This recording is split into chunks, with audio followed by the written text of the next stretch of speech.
Hi, good evening, everybody. Welcome to the first Selectmen's public hearing on the Program Year 2019 CDBG allocation process. It's a little unique this evening. Peter will be dialing in by phone. He's out of town at the moment, so I will do my best to get the audio up here. And this will be similar to the CDAC public hearing process. For those of you who are there, I'll call people up in the order in which you applied, the same order as the CDAC public hearing, and we'll go from there. I don't know that we'll do the timer this evening like we did for that, but if you could just try to keep your presentation to a short time frame like you did during the CDAC meeting. Thank you very much. Peter? Great, thank you, Tyler, and good evening, everyone. I'm sorry I cannot be with you in person this evening.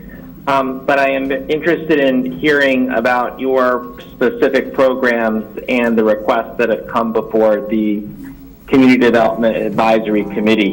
Tyler, thank you for your most able administration of our town's program. I also would like to thank Alexis Bulgaris and the members of her committee for very diligently assessing all the varied requests from so many worthy organizations. And of course, thank all of those who have applied and continue to provide such needed services to our community. I do know that this year we were fortunate to learn that we will be receiving a 2% increase over the town's 2018 program award. I think this is a favorable development given the environment that we've seen in Washington with volatility in funding sources. Finally, I just say that this is a program that I believe deeply in. It's one that is representative of having direct impact on the individuals in which the funds are requested on behalf of. And I think as a government program, it is one that should be held up as a great example of allocating resources to targeted populations who benefit from them. And it does go back, I believe, to the Nixon administration. So I'm sorry not to be with you, but I will be listening intently and taking notes. And I thank you for making the accommodation, Tyler. And again, thank you for everyone who's in attendance this evening. Okay, so I will I'll start calling people up in the order you applied in. So the first group is Kids in Crisis. No? Okay. Meals on Wheels. River House. Old Greenwich Riverside Community Center. Food Bank. Community centers. Ableist. Okay. Finally got one. I didn't want to go first. Hi, I'm Kim Truden. I'm representing Ableist. We thank you for your continued support. One of the projects is to update our bathrooms to make them more compliant with ADA standards, as well as a kitchen renovation to assist the individuals that live in the home to be able to use the kitchen, I guess, a little more conveniently and with accommodations. And the final was the floor covering replacement in the 50 Glenville office.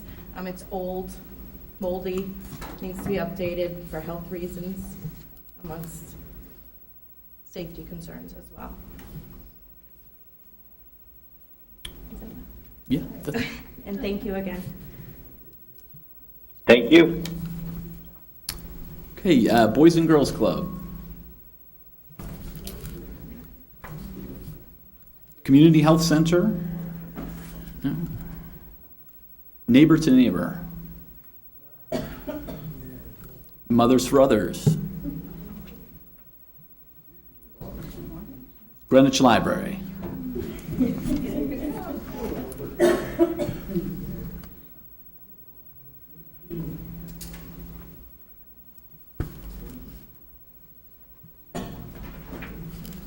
Good evening, everyone.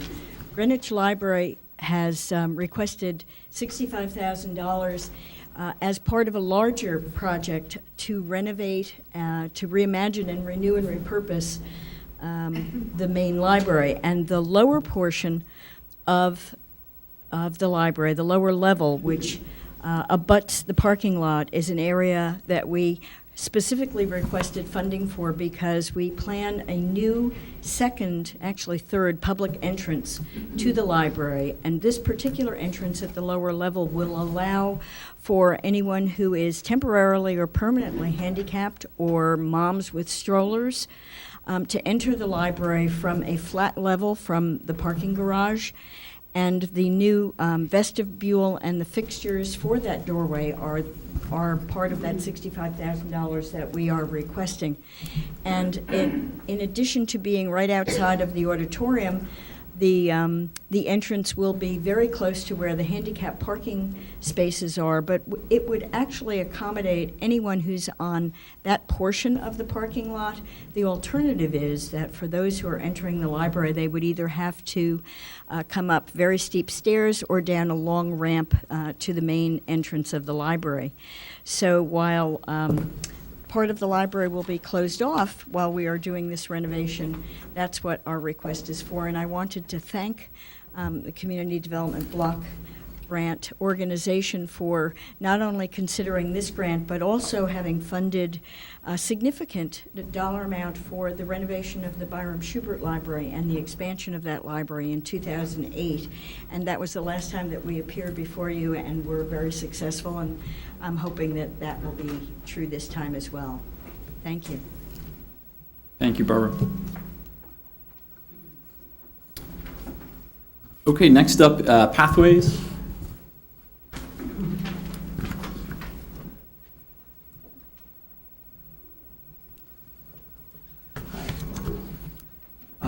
My name is Pat McCabe, Finance Director of Pathways. We're a Greenwich agency that takes care of the severely mentally ill, and we have residences and case management programs and a social rehab program. What we requested was for some funding to help us with our growing social rehab program, which is located in Cascade.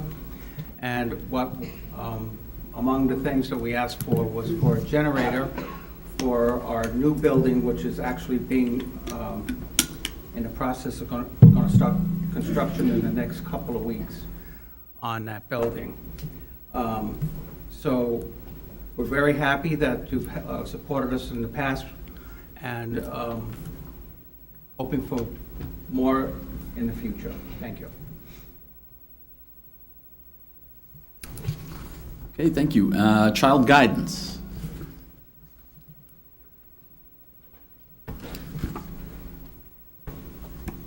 Good evening, Katrina Dorsey from Child Guidance Center of Southern Connecticut. For 65 years, the Child Guidance Center of Southern Connecticut has been dedicated to improving the mental and behavioral health of children and teens through treatment, education, and community support. On behalf of Child Guidance Center, I want to thank the Community Development Block Grant of Greenwich for supporting our work in our family therapy program. The children we serve struggle with a range of diagnoses such as depression, anxiety, developmental delays, self-injurious behavior, suicidal thoughts, attempts, and trauma. Using a child-centered, family-focused approach, the Child Guidance Center's therapists provide a range of clinic-based diagnostic assessment and treatment services for children and teens, regardless of the family's ability to pay. Research indicates that mental health affects all aspects of a child's well-being, healthy functioning, and development, and left untreated, mental illness can lead to poor school performance, substance abuse, and risky behaviors. We project serving 260 Greenwich children and parents this year, and we estimate 58% of those children will be CG, I always mess this up, Community Development Block Grant eligible. So again, thank you for your continued support. Thank you, Katrina. Okay, YWCA.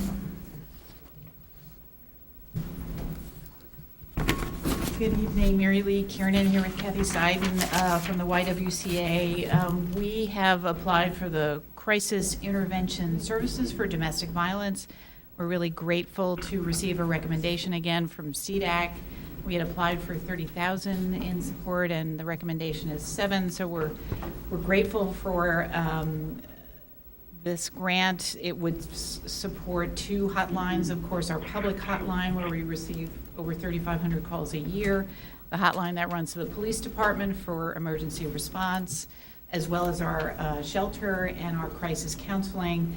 Just a reminder that 100% of these services are free, and 100% of the clients that we serve are deemed low income by HUD. We're not applying for a capital grant in this cycle, so we're really grateful to receive this funding for our ongoing crisis services. So thank you very much. Thank you, Mary Lee.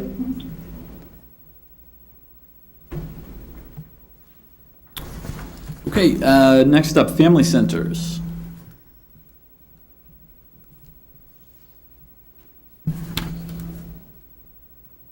Good evening. I'm Bob Short here on behalf of Family Centers, and I want to express our appreciation to the CDBG committee in recommending support for our services and our capital request. The Head Start program and school readiness program at Armstrong Court is a very needed program and serves low-income families and gets those children a head start to join the elementary school and prepare them for that. The Right program is a reaching independence through employment to assist those with increasing their skills and fulfilling their dreams of employment.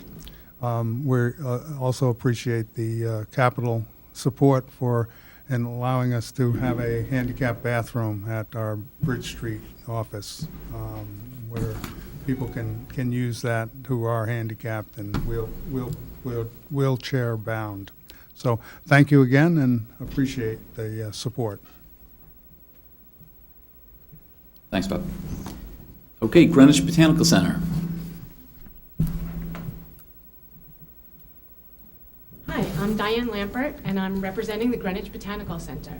The Greenwich Botanical Center has played an important role in Greenwich since its founding, and one of the things that's happened is while our organization and our services have grown, our building continues to be in desperate need of becoming ADA compliant. This is the first time that we're applying for a grant, but we like to think of this as an evolutionary process because we know that our building needs a lot of repair. So it's an evolutionary process which will have a revolutionary impact on the way we are able to serve both the after-school program, the young kids that come to the Greenwich Botanical Center, and the seniors that we continue to support. So the way that we like to think about our program is primarily seedlings to seniors. Many of the people that come and get service from us have a difficult time entering the building. So we have 2 requests in this year. The first is to make the doors ADA compliant, and the second is to replace the floors on the first floor of one of our buildings. Our building was initially constructed as far back as the 1800s, and then the early 1900s, then the 1930s, then the 1950s. As a result, we have 6 different floors that now comprise the first floor. So with this grant, if we get it approved, our goal is to change the entire floors to be one consistent oak floor throughout, eliminating any and all of the bumps that are along the way and making it easier for people to go from one room to the next room seamlessly. Thank you, Dan. Great, thank you. Okay, Housing Authority.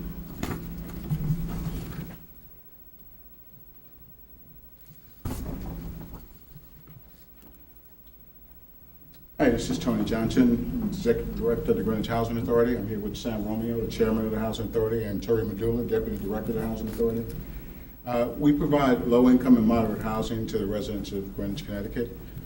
We have 1,120 units of housing that we provide low and moderate income housing in the town of Greenwich.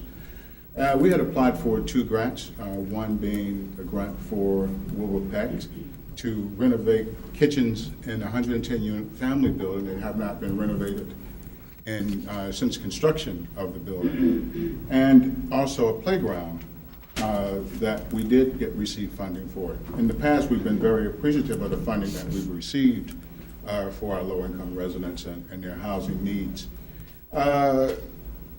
We returned this year, late last year, $420,000 to the CDBG program. And in doing so, we had requested and asked that the town and the CDBG committee consider our request for kitchens, which is what we're going to utilize that money for. So that $400,000 that we returned to the program and we wish to renovate the kitchens with actually got distributed throughout the town and other places and was not given back to the Housing Authority. So at this point, what we would like to do is request that the playground money that you did allocate to us for Adams Garden be reallocated to the kitchens.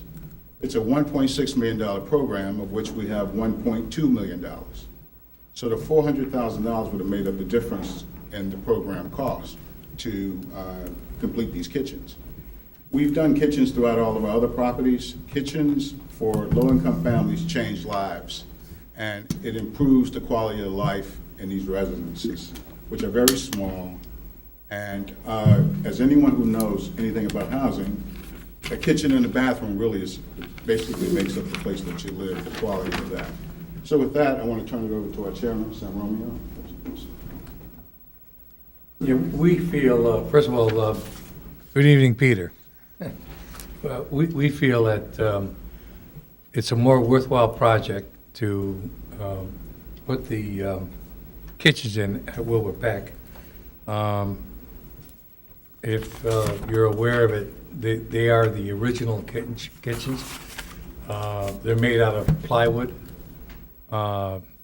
If anybody from the committee has gone down there and looked at it, they're horrendous.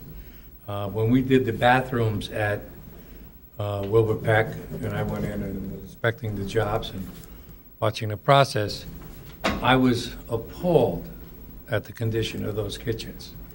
That we here in the town of Greenwich would allow our residents to have that type of facility in the properties that we've been investing a lot of money in. Just in time. I was hoping to have a resident from Adams Garden, and she was stuck on I-95, but we did the kitchens at Adams Garden, and I wanted her to speak to the committee and you and the first selectman on what a difference it's made in the community and their lives and the lives of the residents of Adams Garden, and then I'll pick up after her. I'd like to introduce Angelica Arenas, resident of Adams Garden. Hi, thank you for your time today. I'm here because I was lucky enough to be one of the recipients of brand new kitchens, and it's not a luxury, but it's an improvement of the quality of life. The appliances that we used to have were old, and they were not energy saver. When Thanksgiving came around, it would cost me an arm and a leg to bake the turkey and have it cook evenly. We couldn't bake, we couldn't do a lot of things. There was no counter space. The sink itself would have an odor coming from it, and I would pour Clorox, baking soda, and everything. And I was grateful to have affordable housing in town, and it wasn't until we had the repairs of the kitchens that I realized the circumstances that we were living under. Now that we have the upgraded appliances that are energy savers, the microwave that's an energy saver, we have counter space, we have clean water, the kitchens no longer smell. I no longer have to worry that the kids are gonna open the cabinets and the cabinet door is gonna fall, or that we have to place the cans correctly inside so that, you know, the shelving doesn't come down. And these are all things that I never realized were an issue until they were solved. So I understand that, you know, the need is great and the money is less and less every year. I've been on the Board of Social Services, I've been on the CDBG, but I also believe that it starts at home. Charity starts at home, and the Greenwich Housing Authority has been so giving and so helpful to all its residents, and we don't take that for granted. And people ask me, you know, why you keep your house up, this, that, the other. You know what, because Greenwich residents for housing are grateful, and they're very proud of where they live at. So when people come over, they don't just see, oh, you live in housing, oh, you live in the projects. They see it as our homes, and we treat it as such. And as a resident, I'd like to thank the town for everything that it does for us, and the Housing Authority for everything that it gives to us, and know that it's not taken for granted, and it improves the quality of life not only for the residents, but the children, and in the long run, it reduces the costs of living for the residents via the electric bills, via the food that, rots, products that you have to purchase to clean, fixing and kind of just correcting an issue that can just be solved. So I hope that you guys find it in your hearts to actually, help the Housing Authority help the residents of the town of Greenwich. Thank you. Thank you for that. Just to pick up, I was on the RTM for 20 years before becoming chairman of the Housing Authority, and also was on this very committee as its vice chairman for 15 years. So I know how hard it is to wrestle with the money as it comes in and where to properly allocate it. And I think Tony has some suggestions on the reprogramming of this money. I think it's a worthwhile project. I know there were some issues as to drawdown and spending the money. I think we had a conversation earlier on how that could happen. And seeing how we have probably a little bit more than 3/4 of the total money needed to give a better quality of life to the 110 families and the 300 and some odd residents of Woodward Peck, I would hope that the first selectman, when you review this, that you can see your way to reprogram and see what a tremendous difference it's going to make for the residents. And we feel that coming here tonight and speaking up for those who can't speak for themselves, they're the most vulnerable class of people in our town. That you all must have seen the Alice report, 17% live in the poverty level. And I think those are our residents that we support, and we want to give them a better quality of life, and I hope that we can move on with this project. So thank you for your time. Tony? No, that's it. Thank you, Sam, and thank you, Angelica and others. Tony, thank you. You're welcome, Pete. Okay. Next up, Parsonage Cottage. Greenwich Historical Society.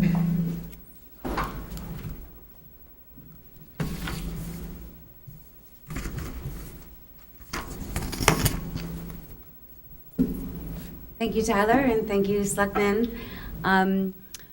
First and foremost, I want to thank you for your prior support of the expansion of the Greenwich Historical Society, which was focused on accessibility. And I think we can all agree that we want accessibility for our community members. And that really funded an elevator, which when we opened our doors on October 4th, we had over 700 people come, many of them who had some mobility issues, who were now able to navigate our campus more easily. And I know Tyler can see me, Selectman Tessa, you can't, but I do have a boot on my foot, and I've been on crutches for a couple of weeks, so I really appreciated that, and it certainly has impacted the attendance at our exhibits and so forth. So we are truly grateful for that. And the current request that we have regarding extending that ADA compliance to the rest of our campus is really critical to anybody with mobility issues, which would allow access to our education barn as well as our Bush Holly House. And those two sites on our campus host children, adults, seniors for educational programming and exhibits and other things that really celebrate the great history, deep, rich history of this town. So we are certainly grateful for your consideration and your time, and we are really looking forward to expanding the campus even more so that other individuals and families and it goes beyond just those with mobility issues. We're talking about families with children who are in strollers and things like that, who are, managing all of that. So yes, exactly. So your consideration is greatly appreciated, and your time is as well as the time of the committee in our previous meeting. Thank you, Mary. Thank you. Thank you. Okay, YMCA? Jewish Family Services told me they're not going to be able to make it. Pacific House? Anybody? Okay, Inspirica? So that was it. Are there any applicants here who missed the early portion, who didn't get a chance to speak? No? Okay, so, Peter, the next and second to last piece on the agenda is public comment period. So I don't know that we had a sign-in for people who'd like to speak, but if there are any members of the public here who would like to speak, please feel free to line up at the podium and offer your comment on the PY 2019 CDBG allocation process. Hi, Peter. It's Alexis. So I wanted to thank Hi, Alexa. you. How are you? I wanted to thank you for the opportunity to once again chair this committee. I have about 7 or 8 of my very dedicated committee members here, and as well as, I think, 3 or 4 BET members. And I just wanted to let you know that we worked very hard at sort of the gut-wrenching decision of how you allocate this money. It's not easy. The requests come in that are much larger than we can reasonably meet, and we have to make some difficult choices. I'm very happy to say that every single organization that applied either for public service money or public facility money received an allocation. There were some that applied for 2 grants, in which case we had to attempt to prioritize. So the 3 organizations that were prioritized were Inspirica under public service, as well as Pacific House under public service, and then the Housing Authority. And I just want to spend a moment talking a little bit about the Housing Authority because I think it deserves extra attention. As you are aware, we have had a timeliness issue.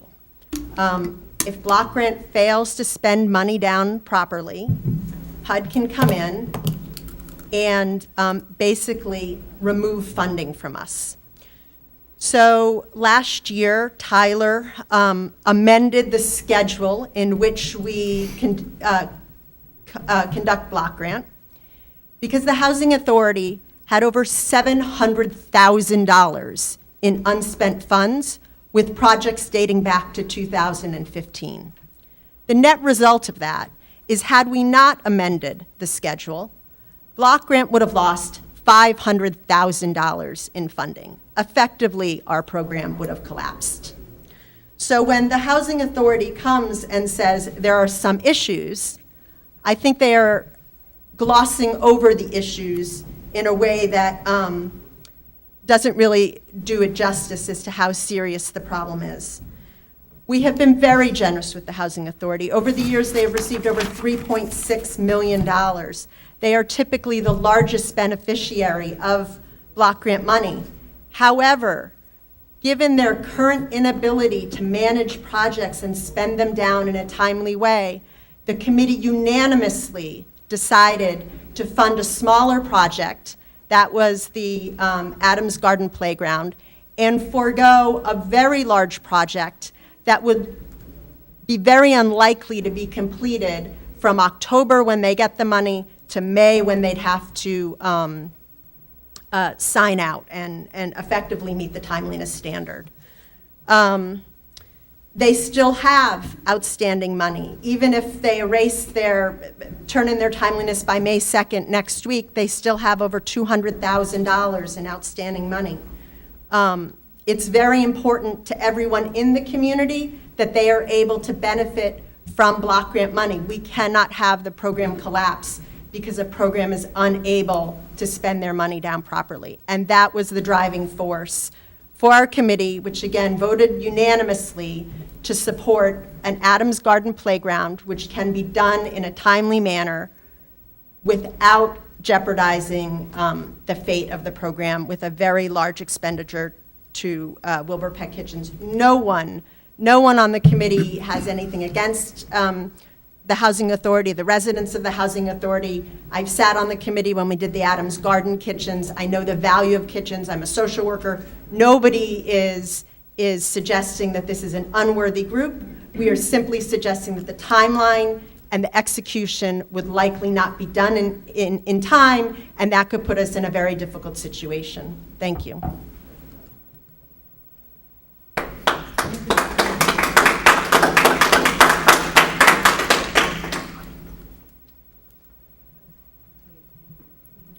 Okay, so any other members of the public interested in commenting on the plan or the funding allocations that have been published?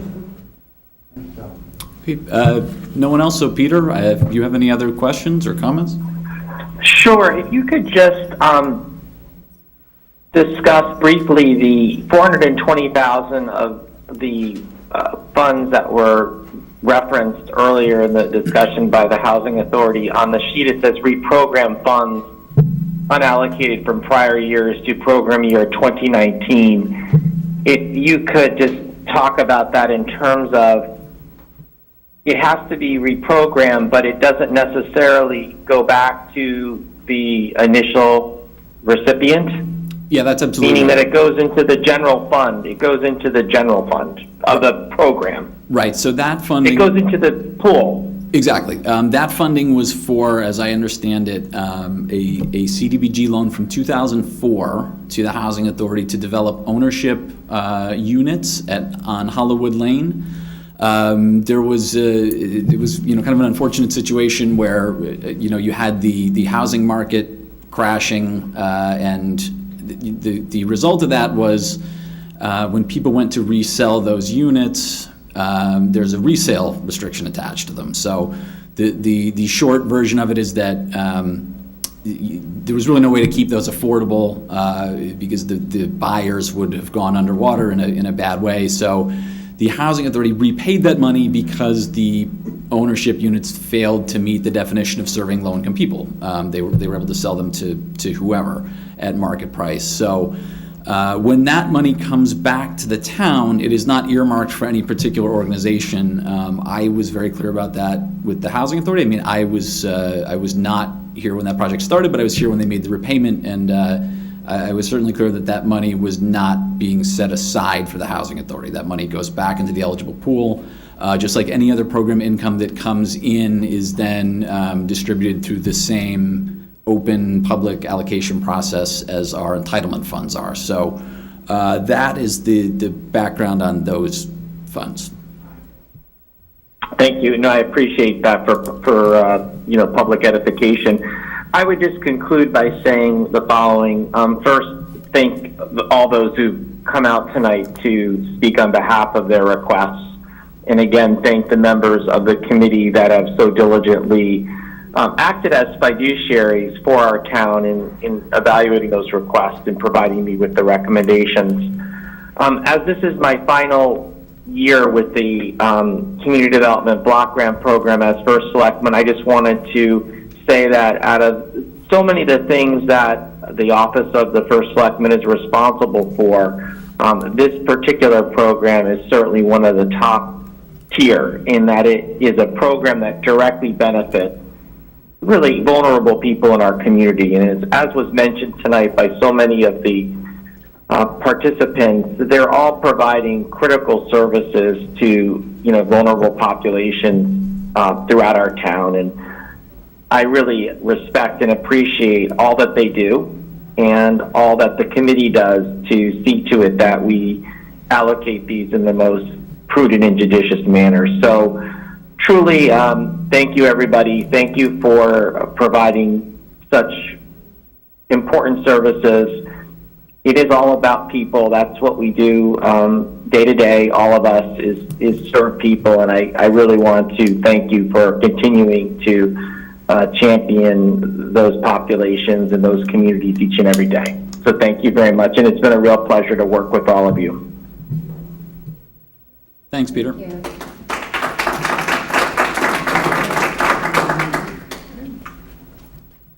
Okay, so we will adjourn the meeting at 6:37. Peter, thank you again. Thank you. You run a good meeting, Tyler. You're hired. Take care.